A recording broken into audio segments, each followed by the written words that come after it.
युग रोते हुए कहने लग जाता है, नहीं माँ, मत निकालो मेरा चश्मा, नहीं माँ, मत निकालो मेरा चश्मा। युग बार बार यही बड़बड़ाते हुए रोते जा रहा था और उसकी माँ जबरदस्ती उसका चश्मा उतरवाने में लगी हुई थी। नहीं माँ, मत निकालो मेरा चश्मा, नहीं माँ, मत निकालो मेरा चश्मा। यही बड़बड़ाते हुए युग अपने बचपन की अतीत की यादों से बाहर आ जाता है और हकीकत में भी यही बड़बड़ाने लग जाता है। अभिमन्यु युग का हाथ पकड़ते हुए कहता है, अरे युग, क्या हुआ तुझे? ये क्या बड़बड़ा रहा है तू? सब ठीक तो है ना? युग अपने पापा के चश्मे को वापस से डिब्बे के अंदर रखते हुए कहता है, नहीं यार, कुछ नहीं, बस ऐसे ही। इतना कहकर युग उस चश्मे को डिब्बे में रखता है और उस चश्मे के डिब्बे को अपनी पैंट की जेब में रख लेता है।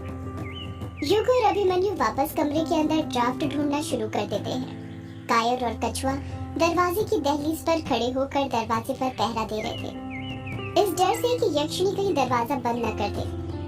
कायर कछुए की तरफ मुंह करके खड़ा हुआ था तो कछुआ कायर की तरफ। युग और अभिमन्यु कमरे के अंदर रखे रैक्स की किताबों के अंदर ड्राफ्ट ढूंढ ही रहे थे कि तभी कायर का फोन बजने लग जाता है। रिंगटोन बजने की आवाज सुनाई देती है, आमी जी तुम्हार, शुद्ध जी तुम्हार, आमी जी तुम्हार, शुद्ध जी तुम्हार। कायर अपना मोबाइल जेब में से निकालता है तो मोबाइल की स्क्रीन पर देखता है कि बिंदु का कॉल आ रहा था। वो फिर से बिंदु का फोन कट कर देता है।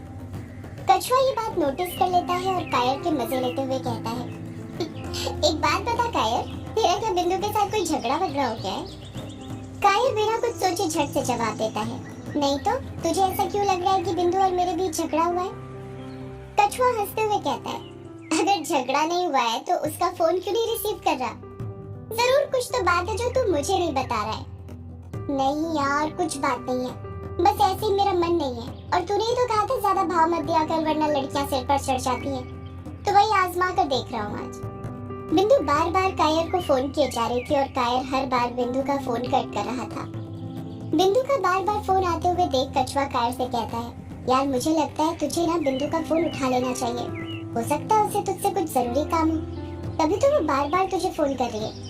वरना आज से पहले इतनी बार, वो भी लगातार इतने कॉल बिंदु को करते हुए मैंने पहले कभी नहीं देखा। कायर फिर से बिंदु का कॉल काटते हुए अपना मुंह फुलाते हुए कहता है, हाँ बिंदु को मुझसे जरूरी काम होगा ना, और वो ये कि दुकान का राशन खत्म हो गया होगा या फिर सिलेंडर, वही लेने जाने के लिए वो मुझे याद कर रही होगी। वरना वैसे तो वो मुझे याद करती ही नहीं है, काम होता है तभी याद करती है।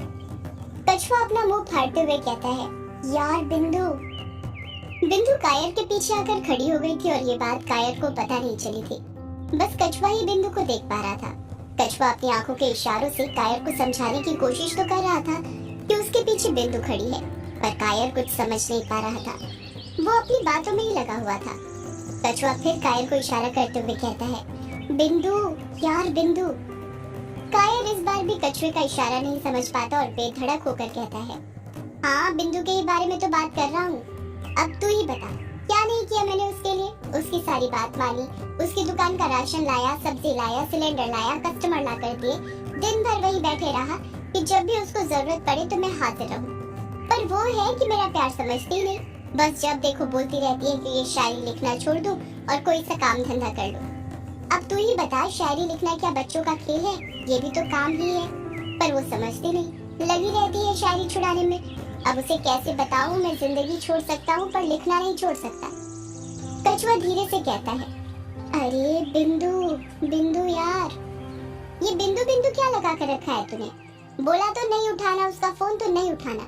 अगर तू उसका नाम बार बार मेरे सामने लेगा और मैं उसका फोन उठा लूंगा तो ये तेरी गलतफहमी है, मैं उसका फोन नहीं उठाने वाला। कछुआ फुसफुसाते हुए कहता है, पीछे मुड़ बेटा, फिर तू खुद दुनिया से उठ जाएगा। फोन उठाने की क्या बात कर रहा है? कायर पीछे मुड़ते हुए कहता है, पीछे क्या यक्षिणी है जो मैं दुनिया से उठ जाऊंगा? जैसे ही कायर पीछे मुड़ता है तो उसकी बोलती बंद हो जाती है, उसे सांप सूंघ जाता है। उसके पीछे बिंदु खड़ी हुई थी जो गुस्से के साथ उसे घूरे जा रही थी। गुस्से से बिंदु का चेहरा टमाटर की तरह लाल हो गया था। बिंदु कायर पर दहाड़ते हुए कहती है, तो क्या बोल रहे थे कायर तुम कि मैं तुम्हें सिर्फ तभी फोन करती हूँ जब मुझे काम पड़ता है? भूलो मत, कोई काम अपना मैं तुमसे फ्री में नहीं कराती। इसके बदले में कितनी बार तुमसे खाने के पैसे नहीं लिए मैंने। ये सोचकर जाने दो, दोस्त है, वक्त आने पर काम कर देता है मेरा। पर तुम तो कुछ और ही निकले। असली सच्चाई तो आज मेरे सामने आई है। कल से मेरी दुकान के आसपास भटकना भी मत तुम, वरना खौलता हुआ तेल डाल दूंगी तुम्हारे ऊपर, समझे? कायर हिचकिचाते हुए कहता है, बिंदु तुम मुझे गलत समझ रही हो। कायर अपनी बात पूरी करता उससे पहले ही बिंदु फिर उसे खरी खोटी सुनाते हुए कहती है, चुप, एकदम चुप। तुम्हें जितना बोलना था तुमने बोल लिया, अब मैं बोलूंगी और तुम सुनोगे। कायर एकदम चुप हो जाता है, उसकी बोलती बंद हो गई थी। बिंदु अपने मन की पूरी भड़ास निकालते हुए कहती है, तो क्या बोल रहे थे तुम कि जब देखो मैं बोलती रहती हूँ कि शायरी छोड़ दो। ये सब मैं अपने भले के लिए नहीं बल्कि तुम्हारे भले के लिए बोलती हूँ, समझे? तुम खुद ही बताओ कि आज तक क्या मिला है तुम्हें ये शायरियाँ बोलकर? सिर्फ वो चिल्लर पैसे जो तुम्हें वो स्कूल के बच्चों से मिलते हैं। क्या तुम्हें लगता है उतने पैसों से घर चल सकता है? उतने पैसों से तो तुम्हारा गुजारा भी ठीक से नहीं चल पाता होगा, तभी उधार के पैसों पर जी रहे हो। जिससे देखो उससे उधारी करके रखी हुई है। शायरी से मन तो भर सकता है पर पेट नहीं भर सकता। ये तुम कब समझोगे कायर? लिखने के लिए भी अच्छा खाना जरूरी है। जब पेट में कुछ होगा ही नहीं तो लिखोगे कैसे? कायर शर्म से अपना सिर नीचे झुका लेता है। कछुआ मामले को शांत करने के लिए ये जानते हुए भी कि ग्रेवयार्ड कोठी का दरवाजा खुला हुआ था, बिंदु से पूछता है, अरे बिंदु तू यहाँ ऊपर कैसे आई? बाहर वाला दरवाजा तो लगा हुआ था ना?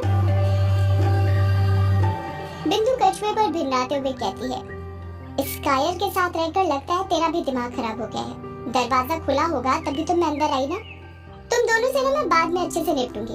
अभी ये बताओ युग कहाँ है? मुझे उससे एक बहुत जरूरी काम है। कायर पूछता है, क्या जरूरी काम है बिंदु? हम दोनों को बता दो। तुम दोनों क्या युग हो जो मैं तुम दोनों को बताऊं? मैंने कहा ना युग से जरूरी काम है, तुम दोनों से नहीं। तुम दोनों तो किसी काम के ही नहीं हो। बिंदु ने इतना कहा ही था कि तभी वहाँ पर युग और अभिमन्यु आने लग जाते हैं। अभिमन्यु रूम नंबर 666 से बाहर निकलते हुए कहता है, अरे कायर और कछुआ, तुम दोनों ये इतना शोर क्यों कर रहे हो? तुमसे कुछ देर शांति से भी रहा नहीं जाता क्या? जब अभिमन्यु की नजर बिंदु पर पड़ती है तो अभिमन्यु उसे वहाँ पर देखकर शॉक्ड हो जाता है और हैरानी के साथ पूछता है, अरे बिंदु तुम यहाँ, और वो भी इस वक्त? बिंदु ने अपने हाथ में वही A4 साइज के 4-5 पेपर पकड़े हुए थे जो उसे घर की सफाई करते हुए मिले थे। बिंदु उन चारों को सब कुछ बता देती है कि उसे वो पेपर घर की सफाई करते वक्त मिले थे। सारी बात बताने के बाद बिंदु कहती है, इस पेपर पर यक्षिणी एक डायन लिखा हुआ था, इसलिए मैं इसे तुम्हारे पास ले आई। इस कायर को बहुत फोन किया पर ये फोन ही नहीं उठा रहा था, इसलिए मुझे ही आना पड़ा अकेले। अभिमन्यु बिंदु से वो पेपर लेते हुए कहता है, जरा दिखाना बिंदु वो पेपर। बिंदु अभिमन्यु को वो पेपर दे देती है। अभिमन्यु उन पेपर को चारों तरफ से देखने लग जाता है। कायर धीरे से कहता है, अरे ऐसे क्या देख रहा है, जरा पढ़ तो उसमें क्या लिखा है, तभी तो पता चलेगा कि ये वही ड्राफ्ट है जिसे हम ढूंढ रहे हैं या फिर कुछ और ही है। अभिमन्यु कहता है, हाँ पढ़ता हूँ। इतना कहकर अभिमन्यु वो पेपर पढ़ने लग जाता है। यक्षिणी एक डायन, अध्याय पहला, यक्षिणी क्या है? सभी लोग गौर से सुनने लगते हैं। अभिमन्यु आगे पढ़ना शुरू करता है। यक्षिणी की कहानी जानने से पहले हमें ये जानना पड़ेगा कि आखिर ये यक्षिणी है क्या, और यक्षिणी क्या है ये जानने के लिए हमें उस काल में जाना पड़ेगा जब ब्रह्मांड का निर्माण हुआ था। कछुआ अपना मुंह फाड़ते हुए कहता है, क्या कहा? ब्रह्मांड का निर्माण? युग कहता है, हाँ सही सुना, ब्रह्मांड का निर्माण। अब अपना मुंह बंद रख वरना मच्छर घुस जाएगा। अभिमन्यु आगे बढ़ते हुए कहता है, आखिर इस ब्रह्मांड का निर्माण कैसे हुआ था? इस बात पर बहस आज से नहीं प्राचीन काल से चली आ रही है। जो लोग ईश्वर को मानते हैं उनका कहना है कि इस ब्रह्मांड की रचना ईश्वर ने की है, और जो लोग नहीं मानते उनका कहना है कि ब्रह्मांड अपने आप बना है। श्रीमद् भागवत गीता, कुरान, बाइबल, गुरु ग्रंथ साहिब, वेद पुराण, जंत, अवेस्ता, तनक आदि सभी धर्म ग्रंथ में ब्रह्मांड का निर्माण ईश्वर द्वारा माना गया है। लेकिन साइंटिस्ट अभी भी इस बात को मानने को तैयार नहीं है। वो अभी भी इस बात पर शोध कर रहे हैं। लगभग 14 अरब साल पहले ब्रह्मांड नहीं था, सिर्फ अंधकार ही अंधकार था। कछुआ अभिमन्यु को बीच में ही टोकते हुए कहता है, मतलब ये पूरी पृथ्वी पर रात ही दिन नहीं होता था? कितना अच्छा होगा ना यार वो समय, हमेशा रात ही रात होती होगी, सब सोते ही रहते होंगे, सुबह उठने की फिक्र नहीं सताती होगी। युग कछुए के सिर पर चपेट मारते हुए कहता है, अभिमन्यु ने कहा पहले सिर्फ अंधकार था, मतलब ये पृथ्वी भी नहीं थी। जितना मैंने पढ़ा है कि आज से 13.7 से 14 अरब साल पहले ब्रह्मांड का जन्म हुआ था। उस समय ब्रह्मांड में सिर्फ हाइड्रोजन और हीलियम ही मौजूद था। तारों और ग्रहों का किसी का भी उस समय कोई अस्तित्व तक नहीं था। जब ब्रह्मांड अपने जन्म से 100 मिलियन साल पुराना हुआ तो तारों का बनना शुरू हुआ था, जिसमें केवल हाइड्रोजन गैस ही मौजूद थी। कछुआ कायर को घूरते हुए कहता है, तुझे ये सब कैसे पता? इंजीनियर हूँ और इंजीनियर को सब पता होता है सिवाय इंजीनियरिंग के। अभिमन्यु आगे बढ़ते हुए कहता है, वैज्ञानिक हबल ने अपनी थ्योरी में ये बताया था कि ब्रह्मांड का विस्तार हो रहा है। उस समय हबल को भी अपने इस असाधारण खोज के मायने स्पष्ट नहीं थे। इस मुद्दे पर जॉर्ज ले माइत्रे और जॉर्ज गैमो ने गंभीर प्रयास किए। इन दोनों के अनुसार यदि आकाश गंगाएं बहुत तेजी से हमसे दूर भाग रही हैं, तो इसका अर्थ ये हुआ कि अतीत में किसी समय जरूर ये आकाश गंगाएं एक साथ रही होंगी। युग खुद से कहता है, इसका मतलब ये हुआ कि जिन आकाश गंगाओं को अभी हम देखते हैं, पहले वो एक साथ थे। 14 अरब साल पहले ब्रह्मांड का समस्त द्रव्य एक ही बिंदु पर एकत्रित रहा होगा। उस समय उस बिंदु का घनत्व असीमित था और संपूर्ण ब्रह्मांड उसी सूक्ष्म बिंदु में समाहित था। वैज्ञानिकों ने इसे गुरुत्वीय विलक्षणता नाम दिया था। किसी अज्ञात कारण से इस बिंदु से एक तीव्र विस्फोट हुआ था, जिस कारण समस्त द्रव्य इधर उधर छिटक गया था, जिससे ब्रह्मांड का बनना और विस्तार शुरू होने लगा। इस घटना को ब्रह्मांडीय विस्फोट का नाम दिया गया। वैज्ञानिक स्टीफन हॉकिंग ने भी इस बात को समझाया है कि कछुआ फिर अभिमन्यु को बीच में टोकते हुए कहता है, अरे ये नाम तो सुना सुना लग रहा है। अरे ये वही है ना जो कुछ सालों पहले गुजर गए हैं। वो हमेशा व्हील चेयर पर ही बैठे रहते थे। युग भिन्नाते हुए कहता है, वो हमेशा चेयर पर बैठे रहते थे। इसके पीछे एक बहुत बड़ा कारण था। उन्हें मोटर न्यूरॉन नाम की बीमारी थी, जिसमें इंसान का नर्वस सिस्टम धीरे धीरे खत्म हो जाता है और शरीर के मूवमेंट करने और कम्युनिकेशन करने का पावर समाप्त हो जाती है। तुझे पता है स्टीफन हॉकिंग के दिमाग को छोड़कर उनके शरीर का कोई भी पार्ट काम नहीं करता था। कछुआ अपना मुंह फाड़ते हुए कहता है, क्या बात कर रहा है यार? युग आगे बताते हुए कहता है, हाँ बेटा, और इतना ही नहीं, स्टीफन हॉकिंग ने बताया था कि उनकी बीमारी ने उन्हें वैज्ञानिक बनने में सबसे बड़ी भूमिका अदा की थी। बीमारी से पहले वे अपनी पढ़ाई पर ज्यादा ध्यान नहीं देते थे, लेकिन बीमारी के दौरान क्योंकि उन्हें पता चल गया था कि वो अब ज्यादा दिन जिंदा नहीं रहेंगे, इसलिए उन्होंने अपना पूरा ध्यान रिसर्च पर लगा दिया।